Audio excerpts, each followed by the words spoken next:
Good morning, second graders, and welcome back after an extra long weekend. Hope everybody had a great weekend.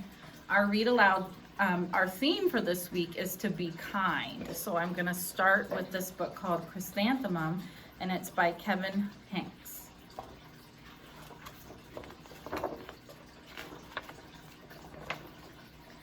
The day she was born was the happiest day in her parents' lives. "She's perfect," said her mother. "Absolutely," said her father, and she was. She was absolutely perfect. "Her name must be everything she is," said her mother. "Her name must be absolutely perfect," said her father, and it was. Chrysanthemum. Her parents named her Chrysanthemum. Chrysanthemum grew and grew, and when she was old enough to appreciate it, Chrysanthemum loved her name.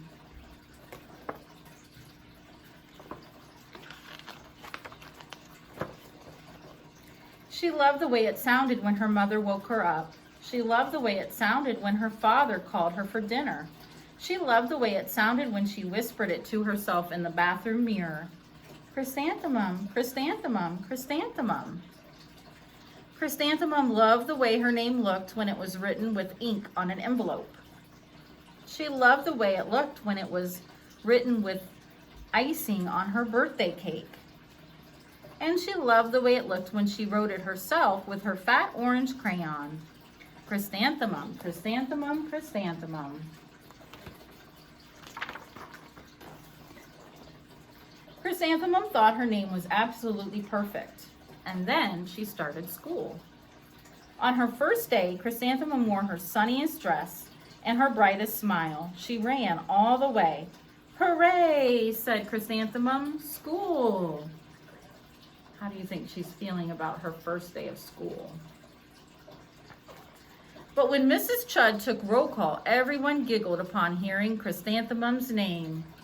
So here are her classmates: Dawn, Eve, Lois, Al, Les, Kay, Max, Sue, Bill, Pat, Tom, Sam, Ken, Joe, Rita, Victoria, and Chrysanthemum.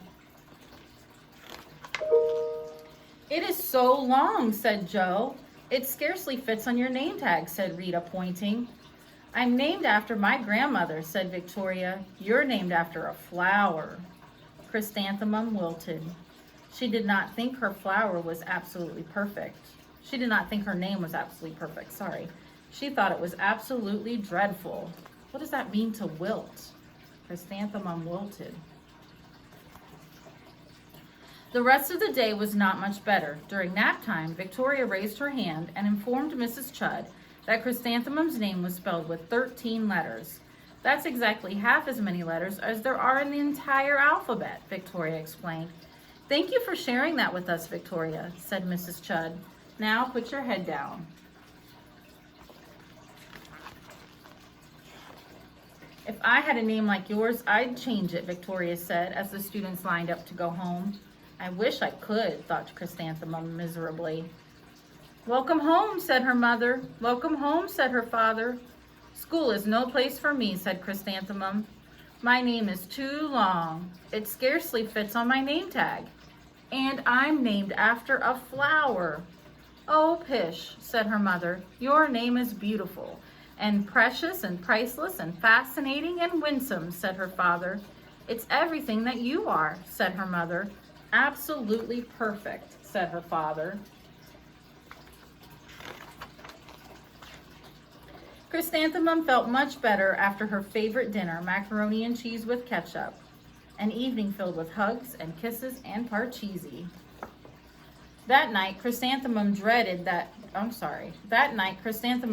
that her name was Jane.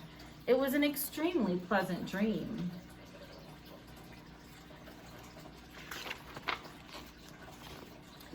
The next morning, Chrysanthemum wore her most comfortable jumper.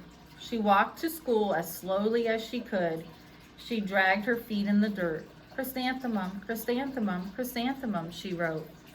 How different is her walk today than it was on her first day. She's not excited anymore.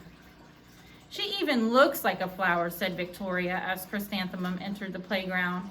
Let's pick her, said Rita, pointing. Let's smell her, said Joe. Chrysanthemum wilted. She did not think her name was absolutely perfect. She thought it was absolutely dreadful. The rest of the day was not much better. During nap time, Victoria raised her hand and said, "A chrysanthemum is a flower. It lives in a garden with worms and other dirty things." "Thank you for sharing that with us, Victoria," said Mrs. Chudd. "Now put your head down." "I cannot believe your name," Victoria said as the students lined up to go home. "Neither can I," thought Chrysanthemum miserably.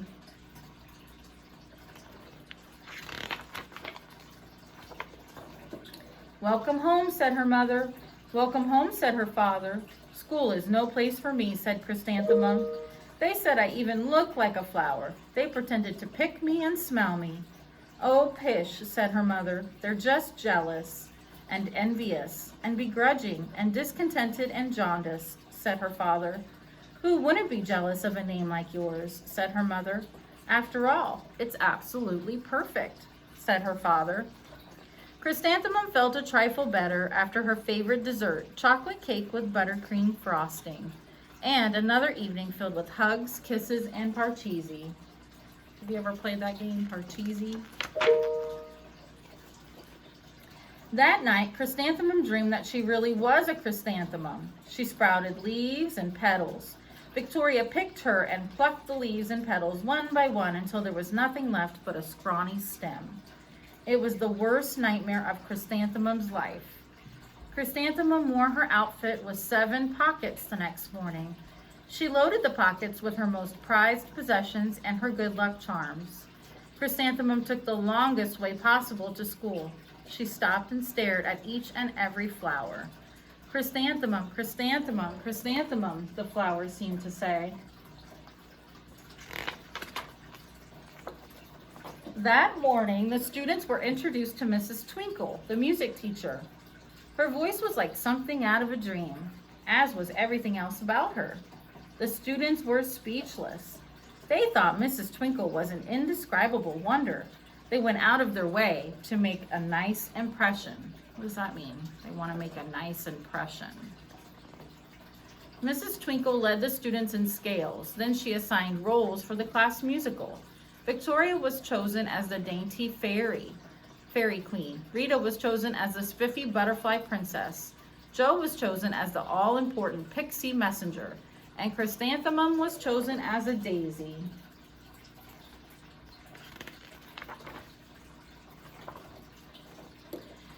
"Chrysanthemum's a daisy, chrysanthemum's a daisy," Joe, Rita, and Victoria chanted, thinking it was wildly funny. Chrysanthemum wilted. She did not think her name was absolutely perfect. She thought it was absolutely dreadful. "What's so humorous?" asked Mrs. Twinkle. "Chrysanthemum," was the answer. "Her name is so long," said Joe. "It scarcely fits on her name tag," said Rita, pointing. "I'm named after my grandmother," said Victoria. "She's named after a flower."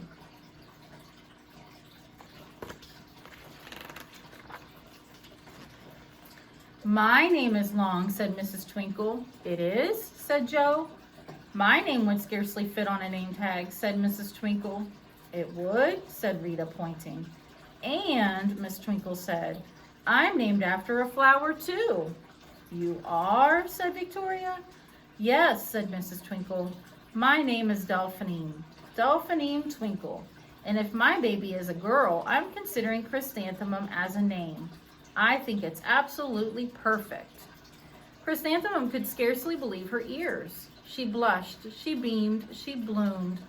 "Chrysanthemum, chrysanthemum, chrysanthemum."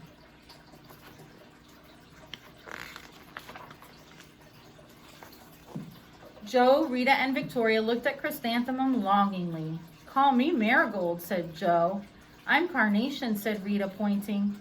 "My name is Lily of the Valley," said Victoria.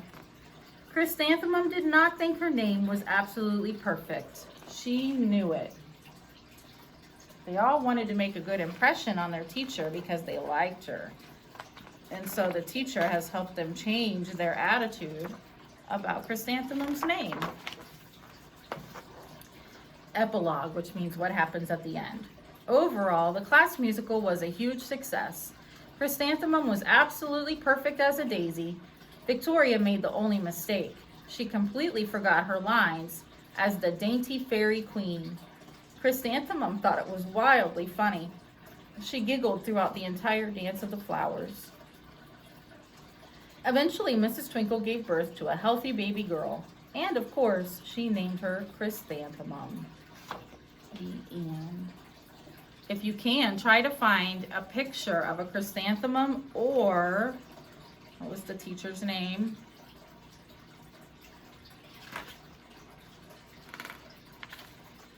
Delphine, and put it underneath our comments. Hope everybody has a great day.